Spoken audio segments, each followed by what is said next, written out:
Hello, everybody. We're going to go ahead and get started here, and I see more folks are joining us, but we will push ahead for the sake of time here. And we are recording this, so we'll be putting this up on the Blue Hill Heritage Trust website and have a video up on our social media page and all of that stuff, so people can join in. For those of you at home, a few things that'll be good for you to know is that we will be using the chat box for you to ask questions rather than trying to manage a lot of different voices all at once. So if you need to tell me something or if you have a question, please put it in the chat box. Carol Greger is asking about video for attendees. Can other attendees see us right now? Can you just write in the chat box if you can see us?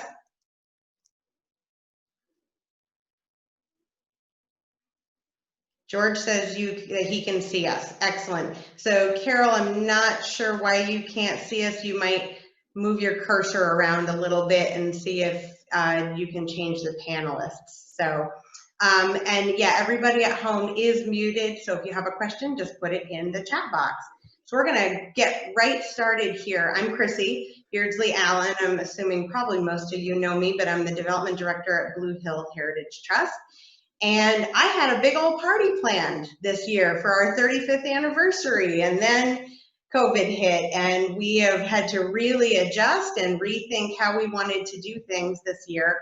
But we couldn't let the year go by without doing something a little bit fun and special to celebrate everything that's been accomplished, thanks to most of you who are listening in, and certainly everybody whose face you see on this screen over the last 35 years. I will say, I hope you will stay tuned for an announcement of a big party for next year, because we're just gonna move the plans to year 36, and some of those highlights will include inviting a lot of special guests like past presidents, as many of the founding board members as we can get, things like that. So it'll be a lot of fun.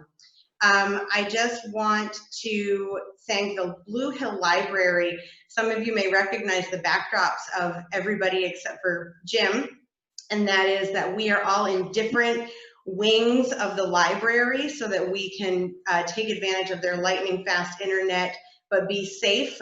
So we all got to our seats before we took our masks off.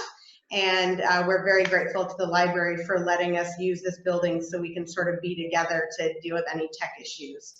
And I want to remind everybody, speaking of the library, we have a great mural here outside, as well as at Pugnuts and Compass Rose Books in Cascine. And those murals are a part of our just sort of outside of the box 35th anniversary celebration. They're really beautiful, really fun, and they're thanks to our incredibly talented Lander Nesbitt, our outreach coordinator, who's an amazing artist, and Britton Davis, who's a graphic designer in town, who helped us with those, and they're really beautiful. So please come, color them in, add to them, write a poem, help us create those all this week, which will be really fun.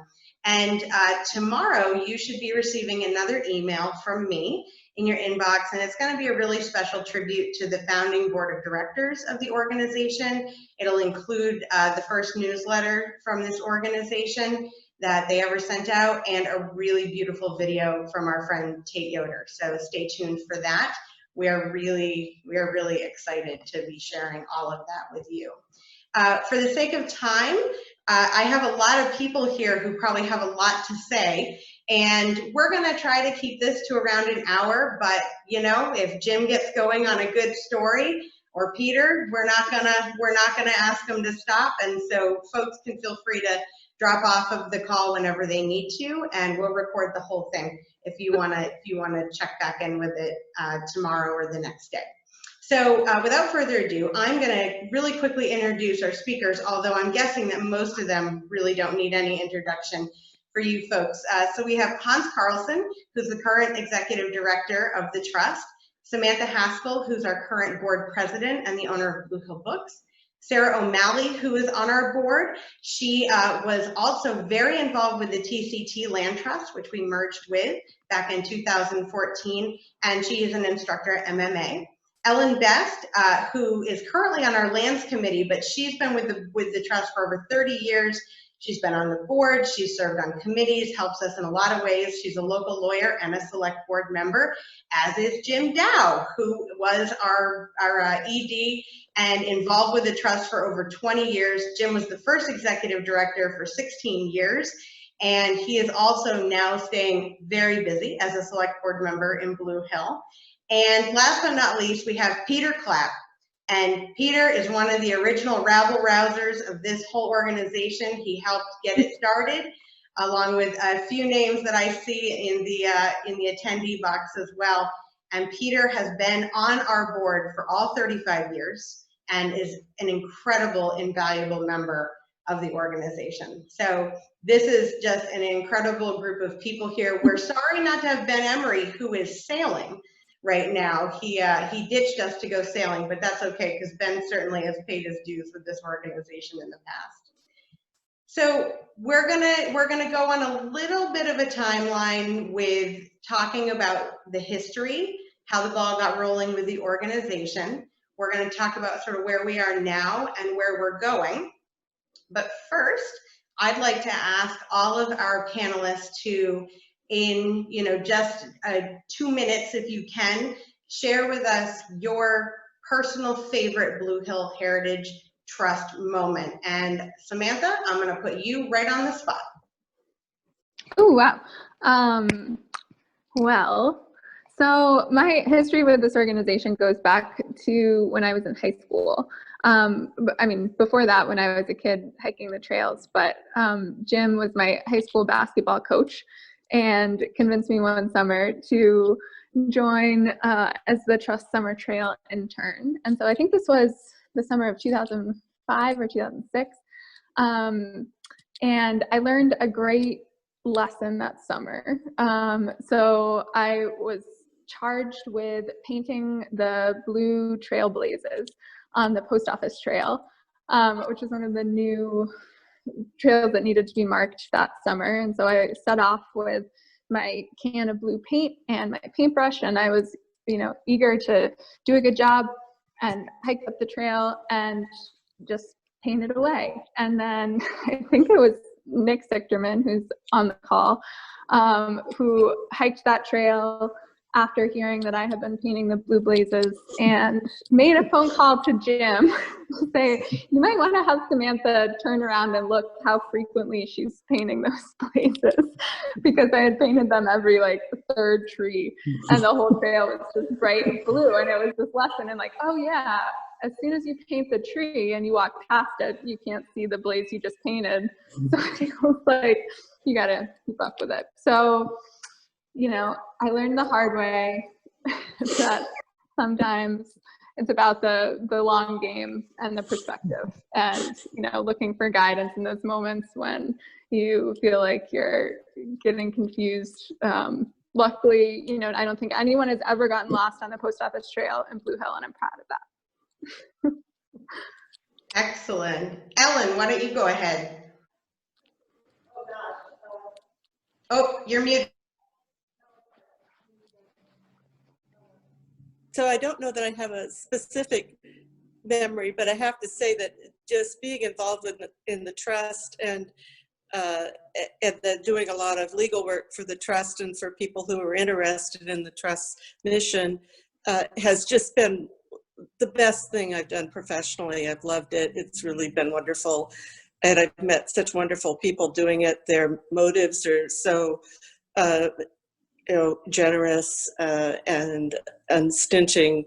That has been just a really wonderful gift to me, and I've really enjoyed that. And I just will call out in particular Paul Birdsall, who was a fantastic board member and a fantastic friend to me. The Birdsalls were some of the very first people I met in Blue Hill, actually, when I first visited here before I moved here. They were wonderful to me. I'd lived on the farm for a while, but Paul and Molly were just the wonderful clients, and they did such incredible things for the trust that I just have to mention that because I don't want it ever to be forgotten. It was wonderful. That's it. Thank you. Peter, can you share with us a little story or anecdote? Yeah, can you hear me? I'd like to thank you, Chrissy, for putting me in the children's section of the library. If I look distracted, it's because I'm reading Ranger Rick, and it's about the year of the rat. I might get interested in that, I'm not sure. Shortly after we started the Heritage Trust, we made a list of certain property that we thought we should protect to protect the heritage, the character of this area. Some of those properties we have protected. Quite a few of them we have not protected yet, but there has been many other opportunities where we have protected much land. I happen to think yesterday is land and water, the only thing that the Heritage Trust is about. And I thought to myself that probably people is what the trust is really about. I'm reminded of some of the first directors, Jean Nicholson. Without her energy and direction, we might not have survived. She arranged for meetings to be had, and she arranged for the lawyer to come in and set up corporate laws and tax exempt status. I think the lawyer was from Eaton and Peabody in Bangor, I think. And she just gave us the energy we needed to get started. And as Ellen mentioned, another original board member was Paul Birdsall, and he got us, he never let us forget about farmland. Anytime farmland was mentioned, he was right there, and he gave us the first farmland protection by putting an easement on his property. He convinced a bunch of other people to who own farmland on the Route 15 corridor, which he really valued. He convinced them to put easements on, and he bought some farms, put easements on them, and resold them. Often, the people he sold to could not afford to put money into the Heritage Trust that we required for stewardship, so we could monitor the easements.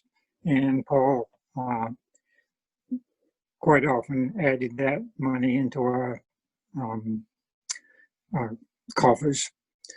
And the next one that I'd like to mention is Pam Johnson. She wasn't an original director, but she set the standard for directors and how they should act. When she was always out on land that we might protect, land that was offered, or land we wanted to buy.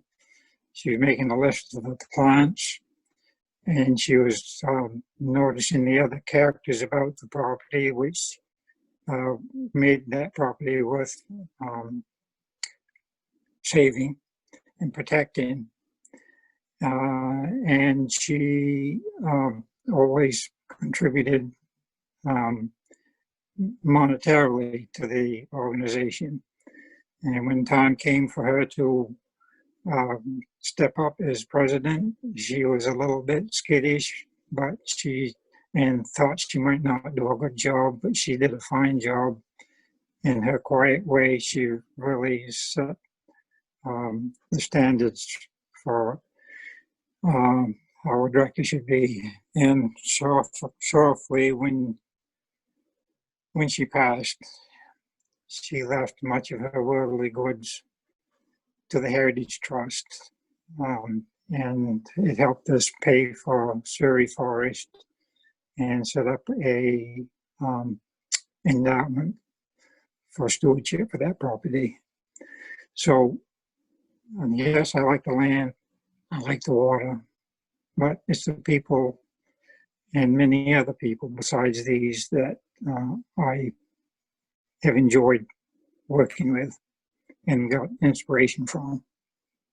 That's it. Thank you, Peter. And thank you for mentioning Pam, because it wouldn't be right to do this without her, and I'm sure she'll be mentioned many other times, but I'm glad you were the first to do it.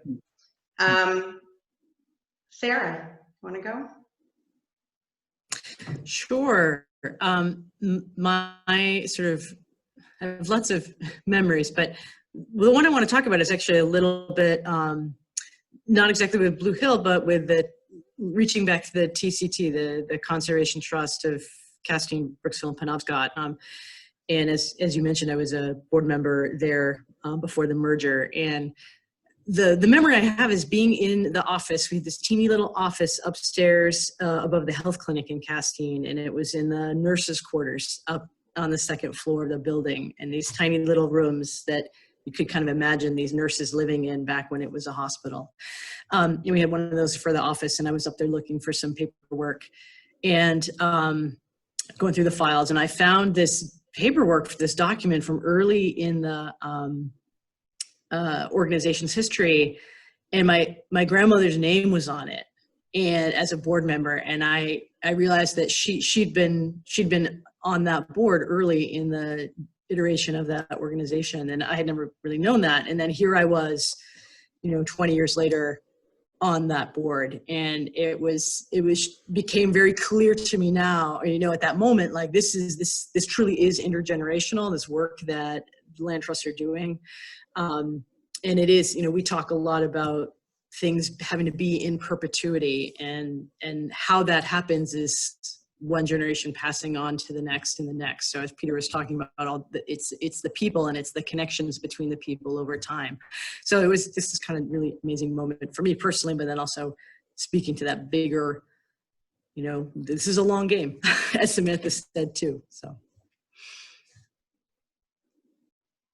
Thank you so much. All right, James, go for it.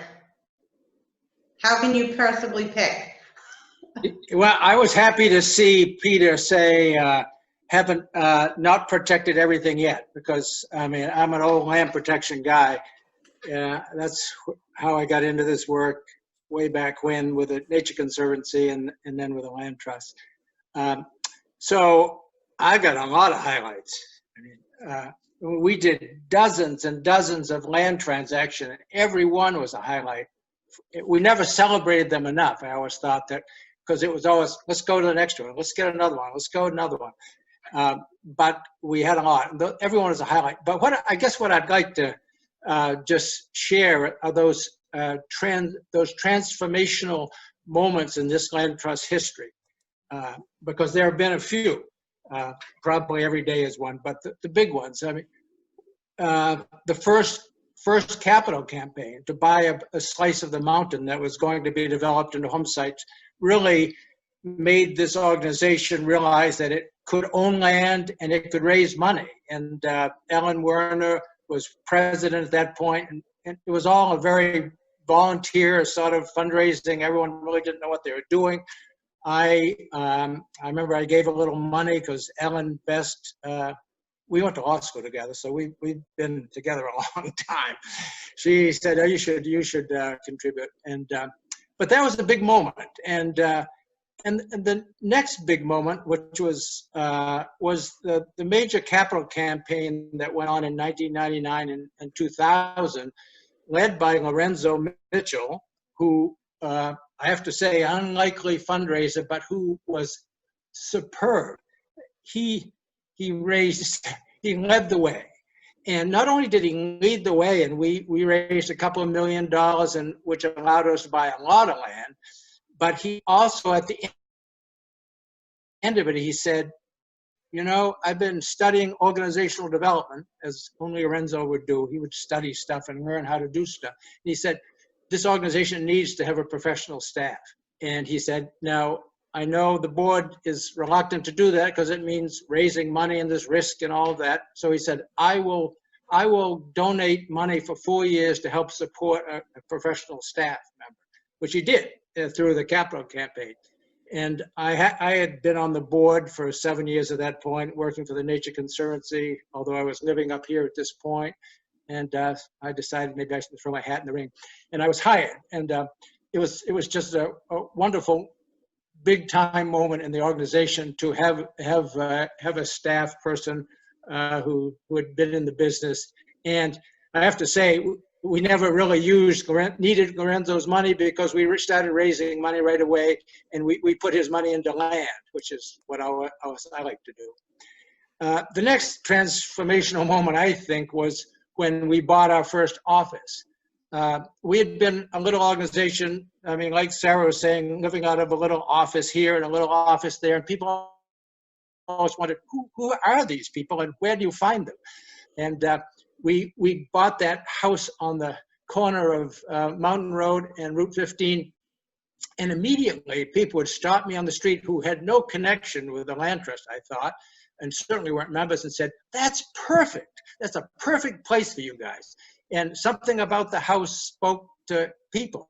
It was an old house. You know, one of the Carlton family built it and lived in it for many generations. And it really spoke it, but it also gave us a place and people could find us. We could find ourselves. We could store stuff. It was really a really big moment. And the last one I want to mention is just the transition really period in 2016 when with the Surrey Forest Project that Pam was she was the driving force. I would say she was the soul of the board. But she was, particularly in that case, she saw what that was about. We had a lot of discussion about that big property, 2,200 acres, nothing really dramatic about it, but the size and the opportunity. And once we started digging in, it was so clear. And we were able to make a deal, and we were able to get 2 grants that would fund it. And so that set up the purchase of that. And at the same time, you know, dear old Pam passed away, and she left really all of her estate to the trust to help fund it. And at the same time, we bought a new office building because we had sort of outgrown the old Carlton house. And we had a strategic plan we had finished that spent a really detailed look. So that, I just felt that was like, for me personally, that was such a great transition period, because I always felt you should leave a job better than, you know, when it was just going great. And I thought that we were really going great. And so I've been happy to watch what's been happening since. And I'm hoping we'll still do some more land. Thank you. And it's kind of a cool end to the story, Jim, that there's actually an ancestor of the Carlson family now living in the Carlson house, which is very cool, and they're restoring it, and we're so pleased. All right, Hans, you're last. Last. Well, my institutional memory is pretty short for this organization, because I was part of that 2016 transition too, showing up at the end of the year. I think the memory that, and it's really not much of a memory because it's still going on, but the thing that strikes me most at this point, listening to the whole conversation here, is I have been struck all of this year by the power and the meaning of this organization to people on this peninsula. We as an organization, I think, moved through the crisis of COVID-19 pretty seamlessly, and I want to thank everybody on the board and the staff for really making that whole period almost unnoticeable in some respects. But more importantly, the memory that I will carry with me from this spring is the way that people engaged with the land that we have protected as an organization in a way that was particular for this spring. The land, the hiking trails, the peace and quiet of the woods, all of that was so important for people who were locked in their houses for so much of the time. And so was all of the other stuff that we do as an organization as well. this webinar that we're doing tonight is part of a whole series of things that we've done as an organization, which I think have been of tremendous value to people. And we have gotten fabulous feedback. And so when you build a really strong organization over the course of 35 years, it can really be put to service in moments of crisis. And that's a good feeling. Thanks. Okay, that was great. Thank you guys so much. So Peter, I've got a couple of questions for you here. And you were starting to talk about sort of that original cast of characters, and John Merrifield, who is on here, was wondering about, the whole list. So I'll run down the whole list and then I'm gonna follow it up with a question for you. So the board of directors was Jean Nicholson. She was the president. John Milliken was vice president. Wes Barton was the secretary, and he's on this call, and he was the whippersnapper, the young whippersnapper of the crew, I think.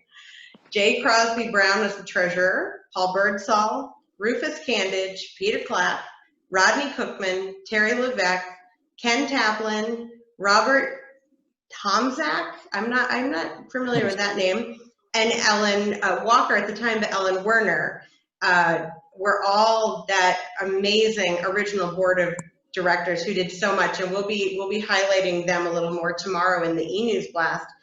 Peter, I would love to know from your perspective, if you think back to that board, that group back in 1985, to you guys, what did a wildly successful Blue Hill Heritage Trust look like? What was sort of the pipe dream, and do you think they ever imagined what it would become today? Well, kind of had, it's a long time to remember.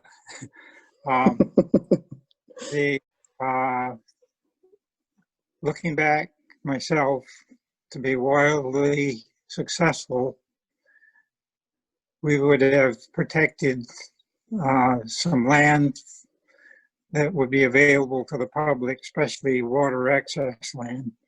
And then iconic land like Blue Hill Mountain. And some of those things came to fruition, but we really had no idea of where we would be in 10 years, let alone 35 years. We just knew that it was going to take a lot of work and stamina. And if we are successful, which I think we are now, success comes from a lot of hard work and a lot of good luck. And in the beginning, the directors provided the hard work. Now the staff does the hard work. The staff is just unbelievable. I think we expect too much from them sometimes. And the good luck the directors had in selecting the staff, all the way from Pat Watson was the first, I guess we called him administrative assistant. And thankfully he came on just as I was becoming president, and he took a big load off of my shoulders. And at that same time, Erin Best donated a corner of her office for that office, and that was a big help. I just don't know. There were some really important places we wanted to protect. As I said, we haven't protected them all, but we thought that it was necessary in order to protect the character of this area, which is so attractive to the natives as well as people who come and visit. Thank you. So Ellen, I'm going to ask you the next question. I was actually surprised. I did not realize until I started looking into this how long you've been involved with this organization, which is almost from the founding. I mean, you've been here for so long, it's incredible. I'm curious to know what keeps you so interested and excited about, working with the organization, and what keeps you hanging around us? Well, I think like probably most people who've been involved with the trust, I was brought up by parents who were very interested in the natural world. And we spent a lot of time outdoors, traveling to places, camping, looking at plants, looking at birds, anything. They just were very interested in it all. And they passed that on to me, certainly. And so I've always loved the outdoors and the natural world. But for those of you who know me, I've had a lot of mobility issues in the last, it's really been about 20 years. And so I haven't been able to really enjoy the outdoors as I would like to. But I feel like, this is a really wonderful way to be able to help protect it and contribute to it. And it just is something that really speaks to my soul. Is all I can really say. It really, if I hadn't chosen to live in Blue Hill, I think I would have probably been looking for a life working in this type of work, because it really is something that is so important, and it means so much to so many people. As Hans was saying, it's been really come to the fore in this area. You really saw it this year when you would drive by at the few times you went for a drive, you would drive by any trailhead and just see that it was packed, and that was marvelous to see, because it's just it really says that what we've been working on all these years was important to this area and means a lot to the people who live here and the people who visit here.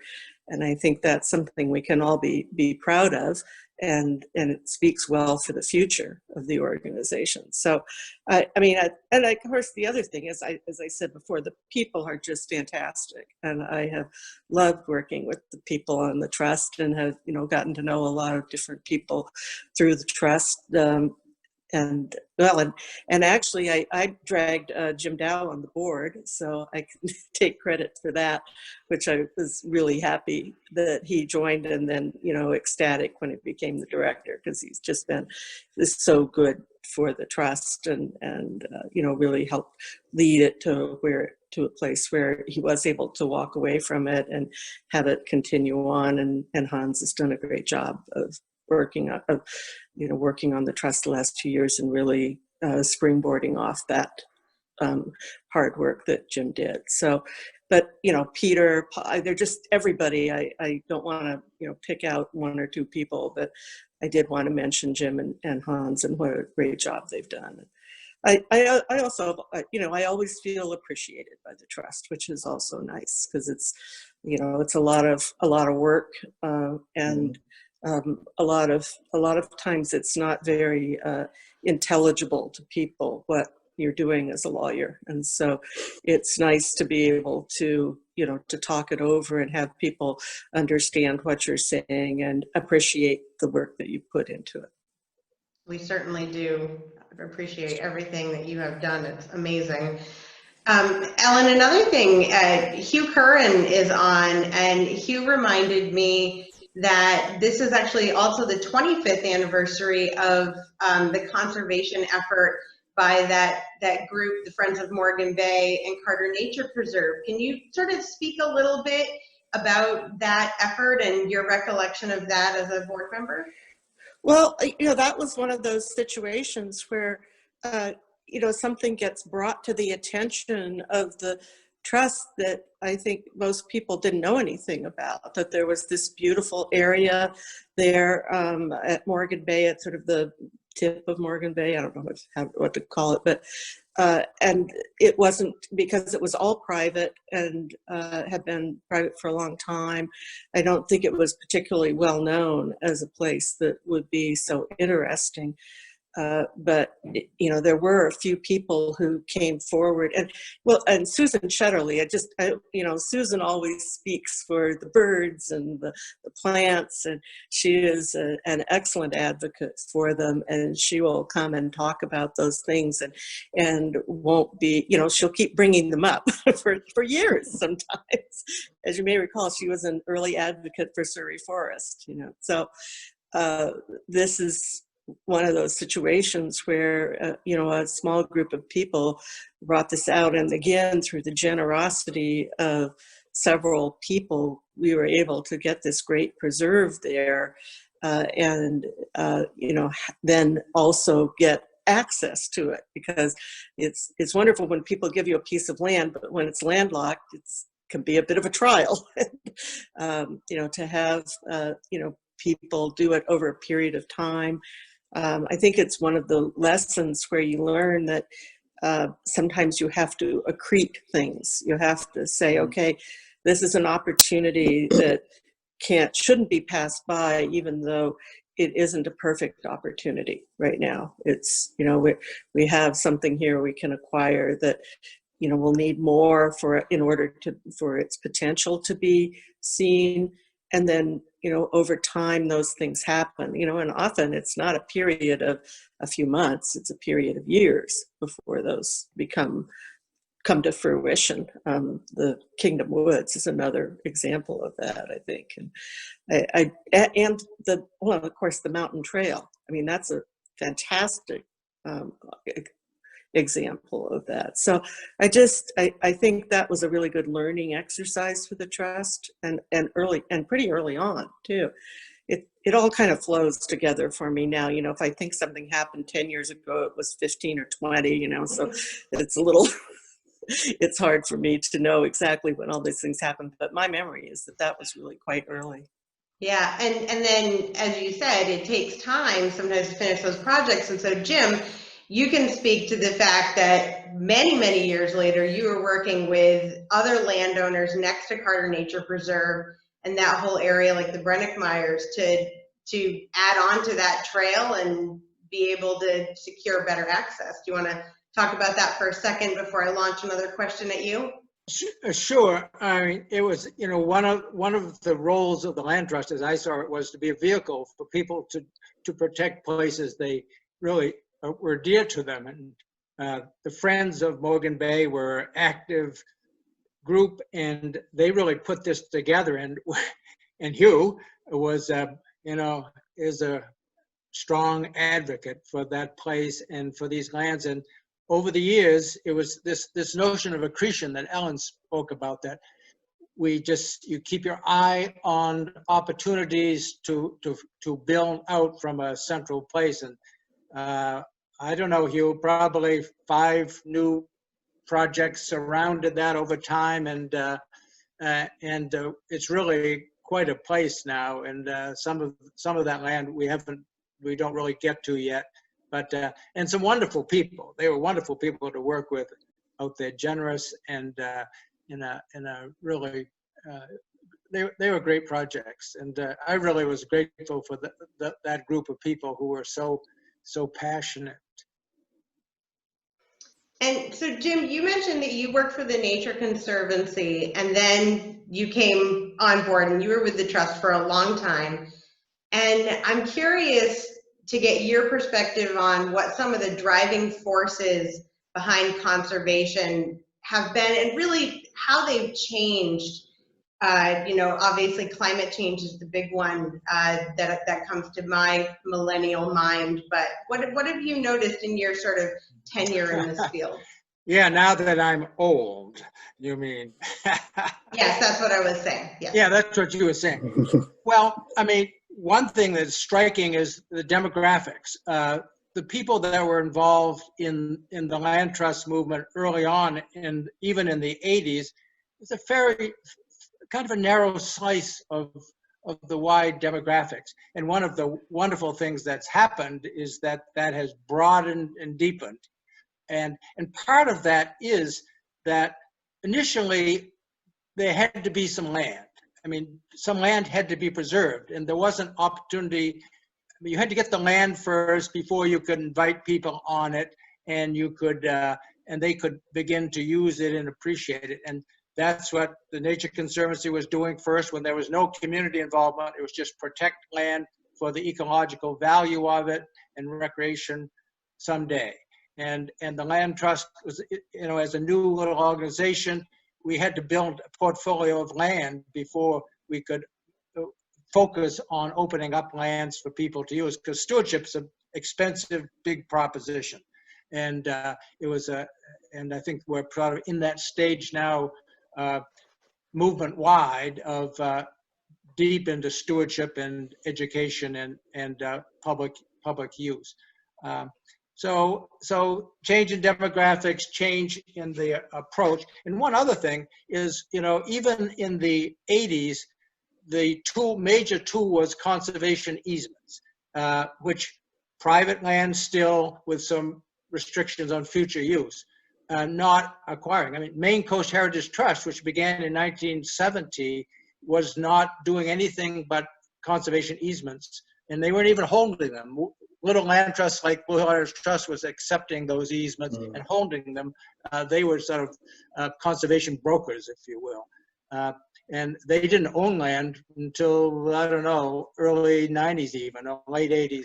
And so that whole notion of moving from conservation easements as a primary tool to acquisition and ownership as a primary tool has been a big change. And obviously easements are still used to some degree, but they are long-term expensive.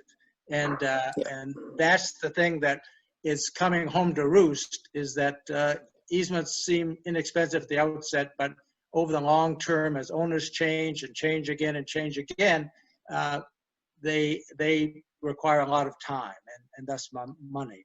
So I don't know, how's that? Great. Thank you.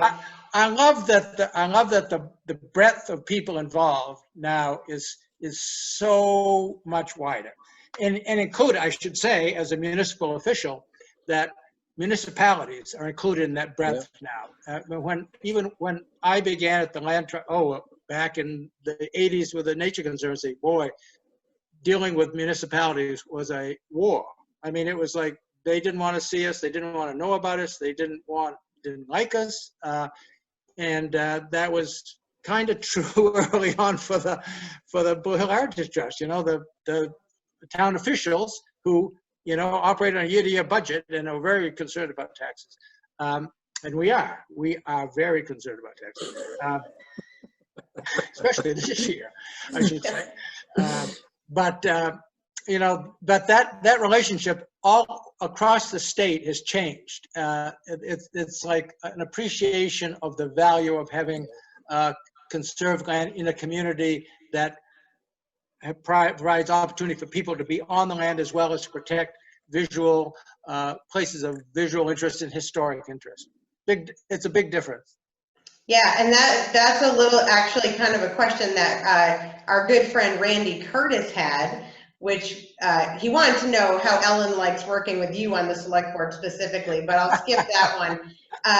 He's curious about the role of the select board working with land trust for future conservation priorities that the town and the land trust share. You want to say a word or two about that, either of you? I'm happy to. Ellen, you want to? Ellen and I do this, and we now have our select board meetings virtually too. So we're always like, okay, you now, me, us. Well, I mean, I think it's a natural partnership. I mean, land trusts bring a certain expertise in the land world that towns don't have normally, and they don't have the time for, certainly. And so and I would say in our community now, access to water still remains an issue that I hope the land trust will focus on, because it's particularly freshwater. We have all these ponds and we have no access to any of them besides Fourth Pond, which is a walking access. So there's a lot to be done, and towns are available for it, not just Blue Hill, but all of these towns are much more. If you look at the Fishway projects in these other towns or on the peninsula, the select boards are right in the middle of them and just cheering them on and participating in them. So there's a a partnership possibilities and opportunities here to work together.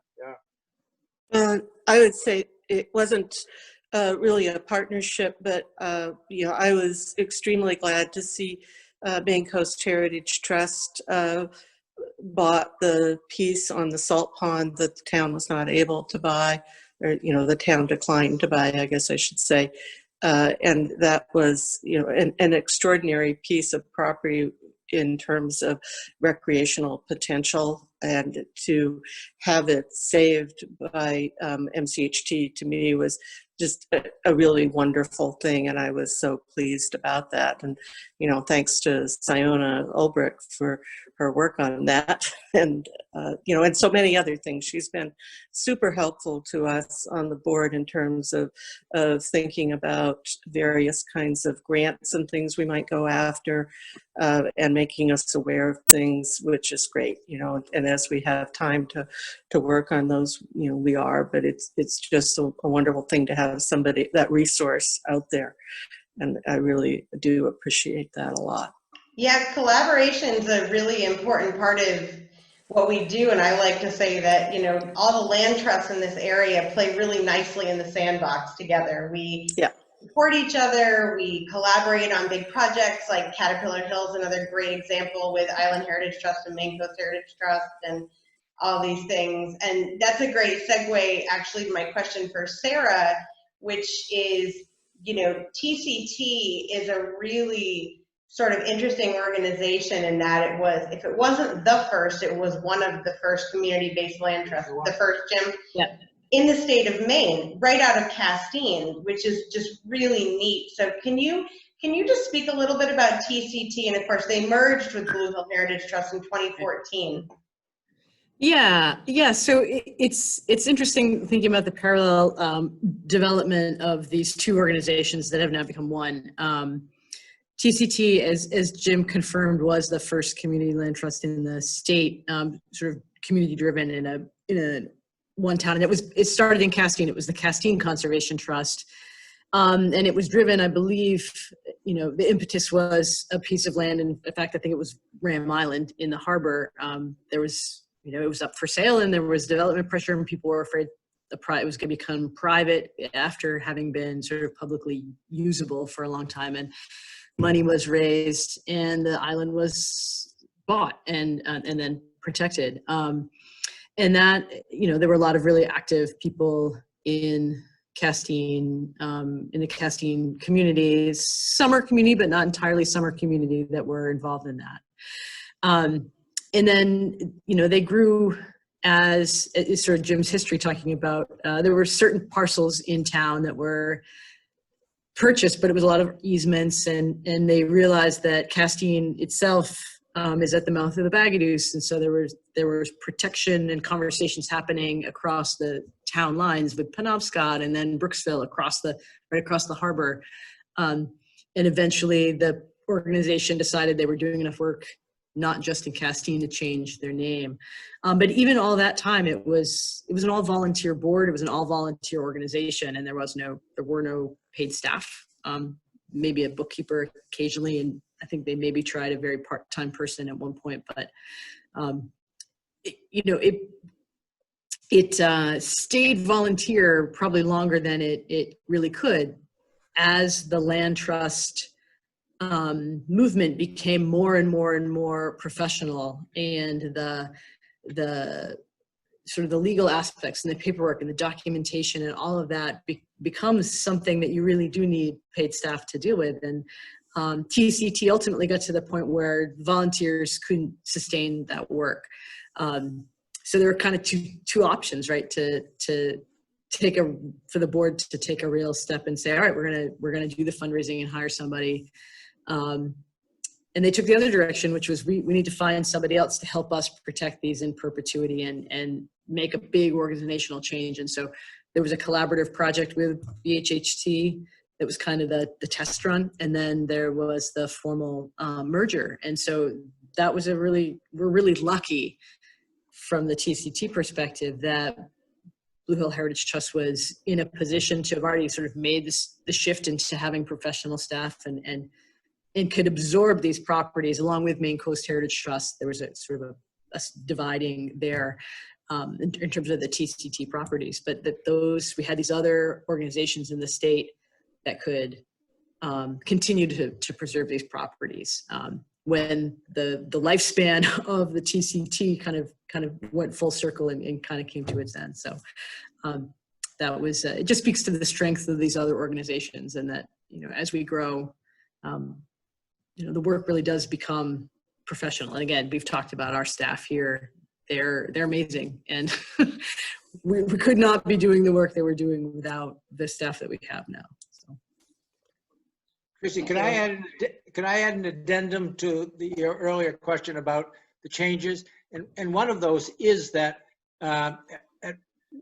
all of these little land trusts started popping up in the 80s and 90s, and at one point there were over 100 in Maine, and now mergers are starting to happen because the very thing Sarah was talking about is come true in many places, and so it's slowly these organizations are coming together for those purposes. It's not easy. It's not easy to blend cultures and blend history and all that, but that's another big change, that we're sort of shrinking the numbers and getting together. Yeah. And so speaking of the 80s, Samantha is a child of the 80s. And Samantha, you really, you grew up on this peninsula. You were also a local gal like me. Mm-hmm. But you grew up here when Blue Hill Heritage Trust always was here. Mm-hmm. And you've been really involved with the trust since you were a teenager. And so I would just love to hear from your perspective, what does it mean to you now to be leading the board of directors of this organization? Yeah, that's a tough question to answer because it's so hard to sort of place the present moment in the larger trajectory of history, but don't laugh, Jim. So one of the things that hit me, and I wrote about this in our annual report, is that I am the first president of this organization who wasn't born when the organization was started. So I've lived my whole life knowing that Blue Hill Heritage Trust exists. And I think it's pretty indicative of the sort of moment of generational transition that we're experiencing, certainly across the state, but across the country, with the baby boomer generation and the millennials sort of going through this moment of millennials coming into adulthood. And so there's, all of those things are sort of wrapped up in this for me a little bit. But I think, it's amazing for me to look back at, I think I'm the 13th president of the organization, and there have been many women presidents of this organization who've come before me who are amazing, powerful mentors and guides for me in my personal life, but certainly within the history of the organization. Jean Nicholson, who's been mentioned many times before, Ellen Warner, Ellen Best, a past president, Allison Dibble, Pam Johnson, who was a great mentor of mine, a dear friend. She hated even attending board meetings by phone. Like, she hated talking on the telephone. So the fact that we're doing this on Zoom would be very hard for her, I think, to come to terms with. So in her memory, we are so grateful. And Mary Barnes, who's on the board and a past president and a great asset to this organization and a dear friend. So, I'm so proud to be sort of carrying forth that legacy as well. I told my first anecdote about being an intern in this organization, and I think the intern program was sort of just getting started around the time that I was painting my trailblazers. And so it's amazing to see it today in this, full-fledged program where we had 2 interns this summer as part of the Jim Dow internship program, and it's awesome to see the depth at which they're engaging with the organization, the type of people that space is attracting, the way that George and Sandy and all of the staff in the office have really integrated them fully into the organization, and they're just doing so much great work. You know, we're sitting here near the access to this new trail behind the Congregational Church that they did a huge amount of work on. If you have a chance to walk that trail, it's totally worth it, and to give them credit where credit's due for hauling all of the stone up that, you know, not great, it's not easy.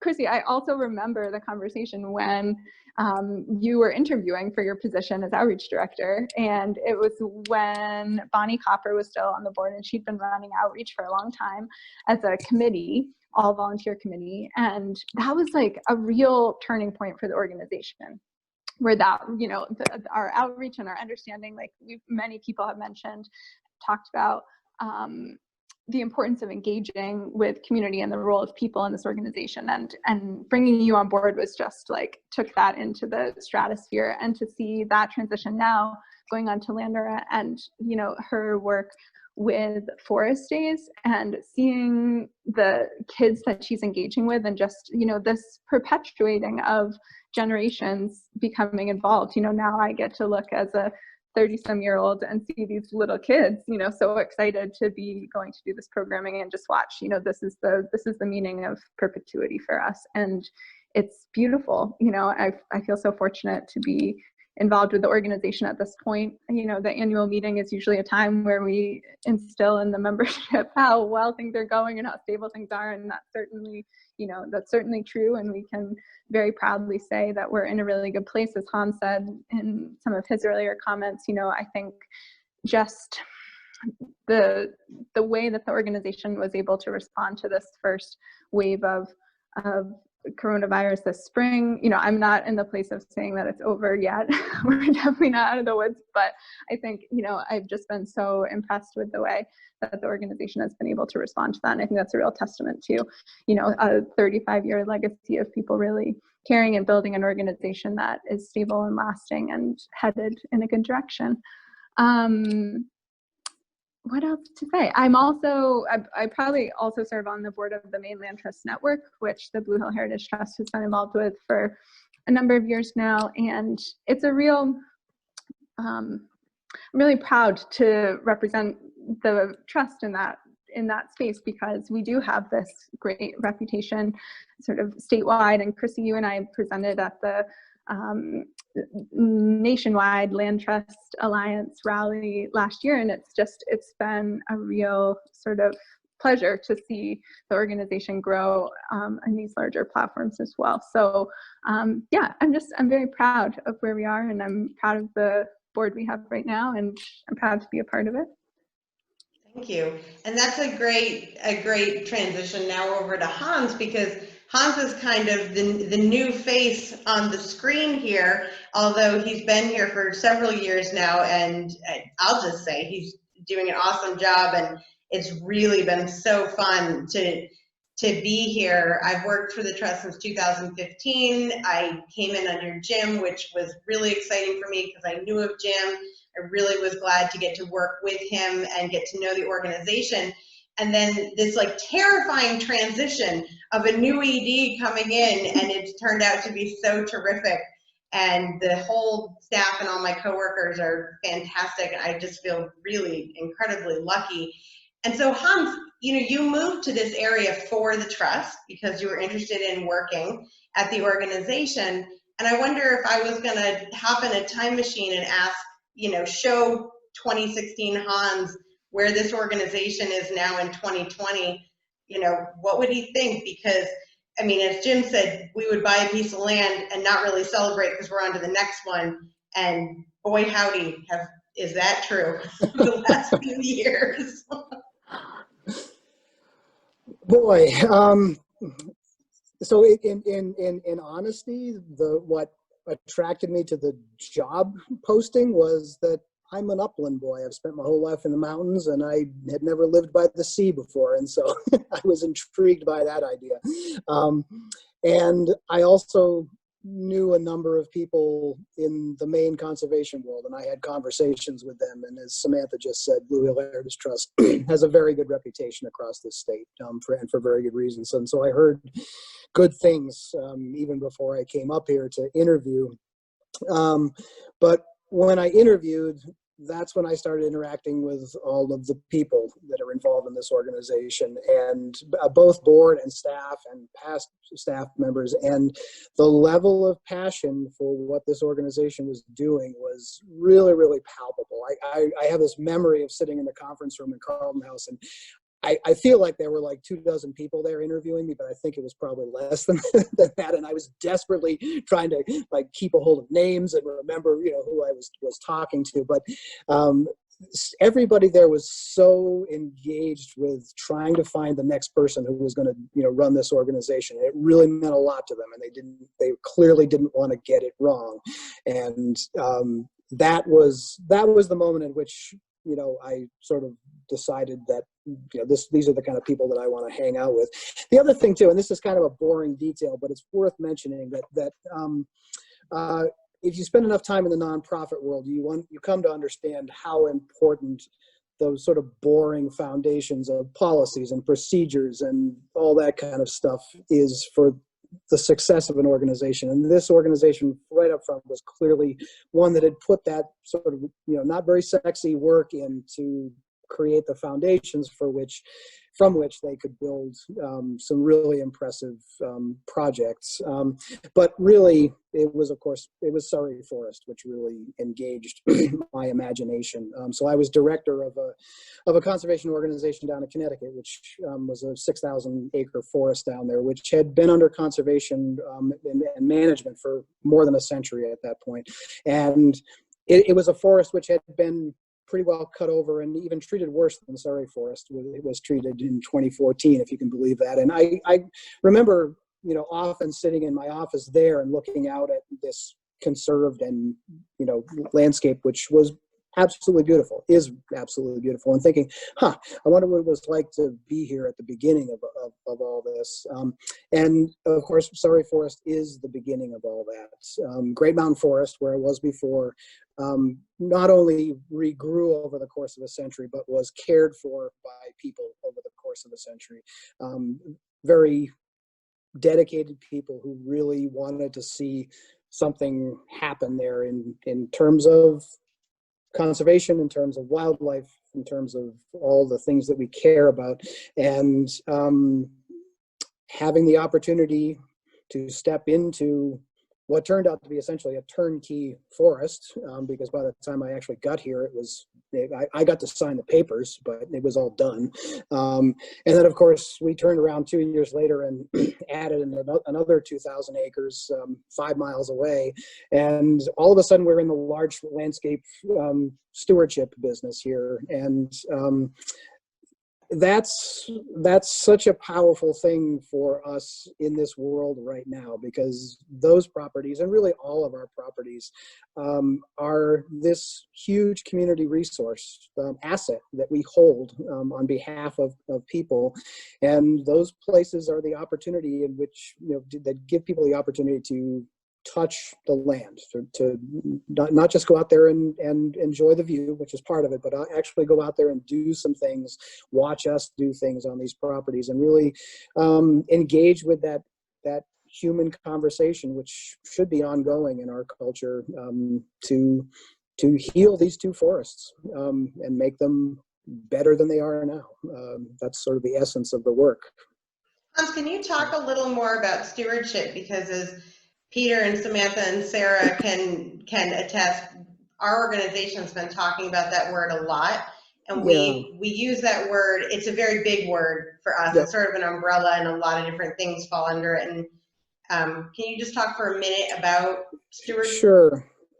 Yeah, and it is a term that gets used in all sorts of ways in the nonprofit world. And for me, stewardship is the act of acknowledging that you are looking after a piece of land, not for yourself, but for the people who are coming after you. So a good steward acts in ways that leaves things as good or better than they found them. They are dedicated to the idea that the next generation not only it really needs to know how to take care of land. And so they are in the business of teaching the next generation what good stewardship is. And this is maybe more personal, but good stewards are humble, right? We understand that we are really, we don't own the land, we're borrowing it from the next generation. That's maybe a little bit cliched, but it holds meaning, for me anyway. And so stewards are those people who are thinking 100 years out, 200 years out, and understanding that the span of a lifetime is really nothing in terms of what people need to think about when they're caring for land. Lifetimes are brief. Land is forever, and we should act in ways that make sure that it is in fact as good as we found it. So that, in a nutshell, is what I mean by stewardship. Thank you. And you talk about borrowing it from the next generation, and we're just going to keep talking here for a little bit longer. We have a few more questions that I'm going to fold in here. Doug Cowan was bringing up the point about how, especially right now with COVID, we have a lot of schools who are really needing support around outdoor classrooms, and Lander, of course, has been doing this incredible Forest Days program, and he was just really interested in hearing us talk a little bit more about sort of the resources that we can be providing to those schools, and what implications do things like a pandemic have at an organizational level, and maybe even when the board thinks about these things, the work that we do. Obviously conserving land is still a top priority, but how does something like this moment in time sort of rearrange our priorities going forward? Sarah, do you want to chime in, because you're an educator and you're all about taking kids outside? Yeah, sure. I am all about taking kids outside. I think the first thing that comes to mind is sort of what Hans and others alluded to, just with having spaces for people to get outside. And Ellen talked about driving around and seeing all of the parking lots being full. So there, on a very fundamental level, there's that. My sister is an educator in Blue Hill, and she's worked directly with Lander, to create opportunities for her students to get out and do sort of things on the land. And I think that, I think Lander's really on the right track with just trying to get teachers and school systems trained to kind of take ownership of themselves to do this work, that we can support, but it's pretty labor intensive in a way.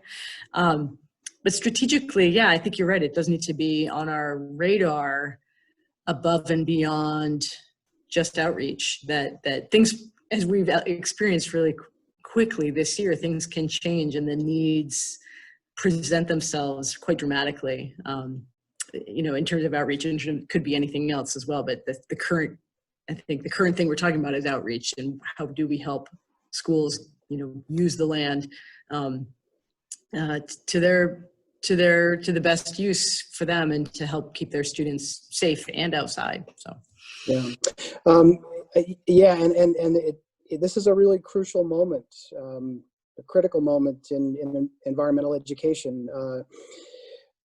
Something like 30 or 40% of environmental education organizations are thinking that they are not going to be able to open their doors ever again, because their model has been bringing kids in to residential situations and teaching them for a week or so. And that just is not working right now, and it's probably not going to work for quite a while. And so in answer to Doug's question, we're looking at all of the ways that we can fit our expertise into sort of atomizing that.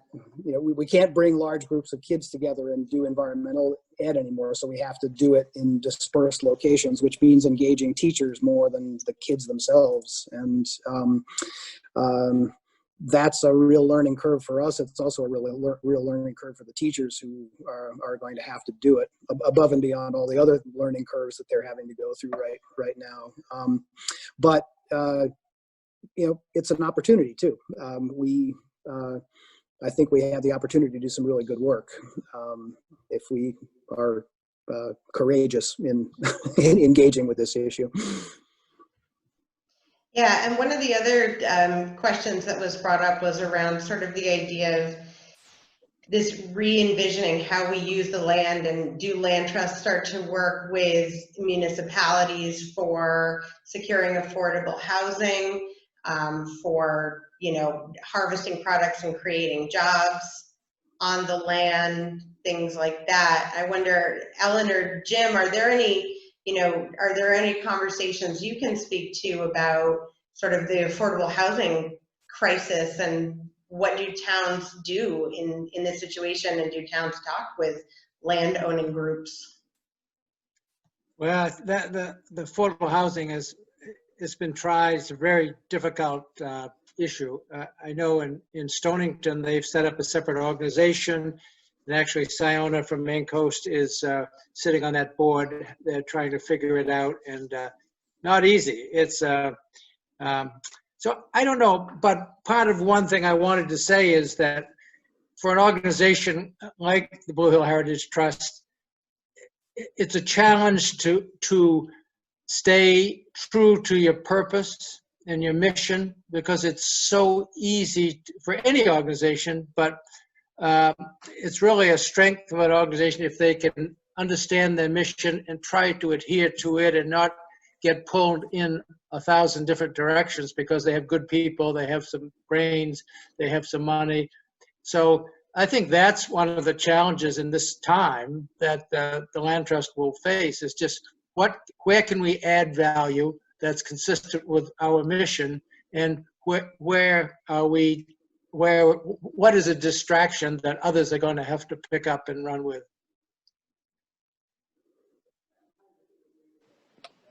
Yeah. Go ahead, Sam. No, I was just having Ellen unmute.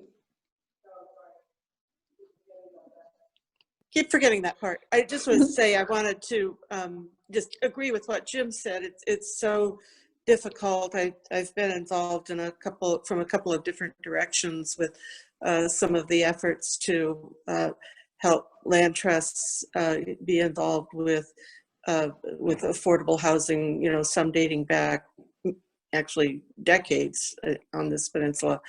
And it's such a complicated issue. It's not something you can jump into, because it may have some very unintended consequences as a result. So it's something that I you know, obviously support hugely, the affordable housing, but I think that we just have to figure out how land trusts can be of use in that situation, and it may be more in an advisory way than in a direct involvement way, because the missions, I think it could eat you alive.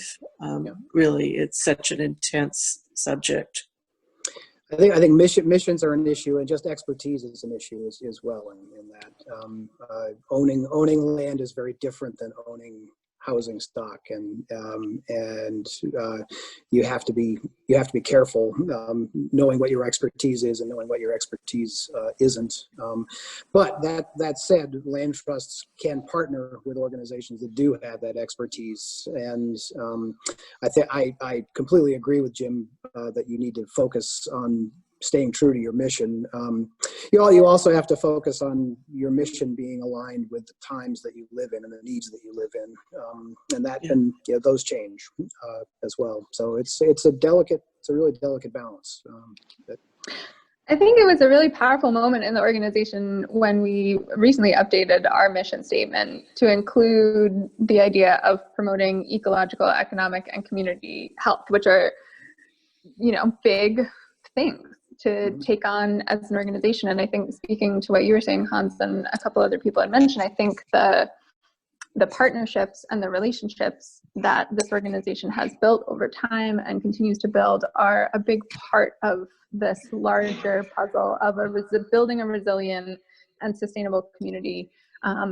From the, you know, our level is the ground land level, and how do we find where that crosses over with some of these social, economic, health related initiatives. And I think that we have done a great job of finding those opportunities. I think people approach us with those opportunities because we have a capacity that has grown significantly, and the ability to be a good partner with other community organizations. And so, yeah, I think there's a lot of work to be done. And, you know, to Jim's point, I think at this point in the organization, we are having to make a lot of decisions about where to prioritize, because as we all on this call understand, you know, there's a lot of work laid out for us. So it's good work, and it's a process of sort of figuring out how to get it done in the best ways. So I've been really impressed with just how we've handled some of those partnerships and situations recently. But good word to the wise, Jim. Thank you. I was going to say that if you're able to figure out the affordable housing issue, would you please move into municipal solid waste? Yes. It's a big problem. So we just have 2 questions left, and we're at 8:15. So I'll zip, and the last 2 questions are for Peter and then Hans. Peter, what is your go-to hiking trail recommendation after all your 35 years of watching all of these trails be created and maintained and rerouted and all these things? What's the #1 trail you recommend to somebody who's never hiked in the area? Blue Hill Mountain. Which trail? Trail, the oldest one, Osgood Trail, and then down the steps down to the Hayes property. But, you know, I've never been on the Patton Stream myself, and I'm kind of looking forward to going over there sometime. Some of the trails are not dog friendly, so I'm always having to walk with my dog, and so have to be careful where I do go. I like in Brooksville the mountain over there. John B.